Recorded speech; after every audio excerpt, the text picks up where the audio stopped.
Welcome back to the channel, guys. If you are enjoying these jinn stories, make sure you leave a like and follow on this page. And again, just like the other ones, these stories are submitted by you, the subscribers. So if you do have your own jinn stories, make sure you send me an email at thejinnpodcast@gmail.com. The description's written on my channel. Now, without further ado, I'm going to get straight into it. Oh, and make sure you got headphones in and switch the lights off because this one's crazy. Right, here we go. When I was about 13, 14 years old, I used to wake up and I used to see a shadow of a person in my room.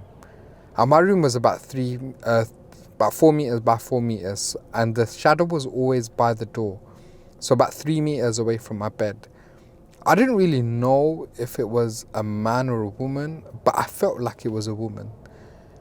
And even though I couldn't see the face, I just got that feeling it was. I used to see this shadow figure every couple of months, from about 13 up until about 16. And then all of a sudden it stopped. I spoke to one of my psychiatric friends, and they told me that these entities can manifest if you are going through some underlying stress issues or if you're lack of sleep. But I don't remember ever feeling like I wasn't sleeping enough. However, it could have been some underlying stress that I was unsure about. So I left it at that. Anyways, it stopped. I did, when I was about 25 years old, see this entity again. But this time it was a little bit different. Instead of being 3 meters away from my bed, I saw it at the foot of my bed. And instead of staring at me, it was looking just above my head at the at the headboard of my bed. And it was staring at me. It was closer and I was wide awake. I tried to talk to it. It wasn't listening. It wasn't responding. I tried to raise my hands up to touch it, but I couldn't do it. But my head was wide awake. There's no point screaming at that time because I knew nobody was home. There was no way I could phone anyone for help. So eventually, I closed my eyes and I started reading Ayatul Kursi. And then I opened my eyes and it was gone. Again, at that time, I was going through a lot of stress in my life. So I just put it down to that. But the weirdest thing happened last year. So recently I got married. And me and my wife, we went on honeymoon. We went to Bali. And I've never told my wife about this because I didn't want to scare her. And I thought nothing of it really. And I thought if I did see something, then that's just my own experiences. And I never wanted to scare my wife about it. So I never mentioned it to her.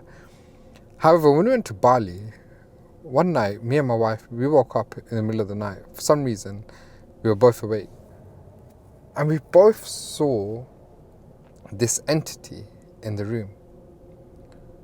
We both saw this entity, but because we were both facing the same direction, I was in front of it. I was in front of her, so she didn't know that I can see this entity. And I didn't know that she could see this entity. She was frozen still. I thought, it's my stress again with all the wedding and everything that's just happened. So I thought nothing of it and I fell back asleep. I woke up the next day and then she was telling me that she saw some woman, or what she feels like is a woman, a black shadow in our room. At that point, I was gobsmacked. At that point, it gave me the assurances that I was not imagining this. It wasn't just a stress-related manifestation in my head. That was real, and I was shocked. The fact that somebody else has seen it. At that point, I told my wife that I've been seeing this figure since I was 14 years old, 13 years old, around that age. And she was shocked. She told me that she saw the figure last night and she tried to wake me up, but she couldn't move. And I told her that I saw the figure last night. And I didn't even try to wake up or move. I just looked at the figure looked back at me, and I fell back asleep. Bear in mind I live in England, so the figure was in Bali. So the figure's either with me and not with anything else. And to this day, I don't really know what the answers are. I've tried to seek help, but I don't know who to go to and who to turn to. There isn't anything predominantly wrong with me, so I'm not sure what this figure's intentions are and why it's still following me around. I mean, since that incident in Bali, I haven't seen that figure, neither has my wife. But it has given me assurances that I wasn't going crazy. If anyone does have any suggestions of what this could be, please leave a message in the comment section. Thank you very much, guys. I hope you guys really enjoyed that story, and it's a bit of a short one compared to the other videos, but make sure you leave a like and subscribe to the channel if you are interested in casual jinn storytelling. Thank you very much, and peace.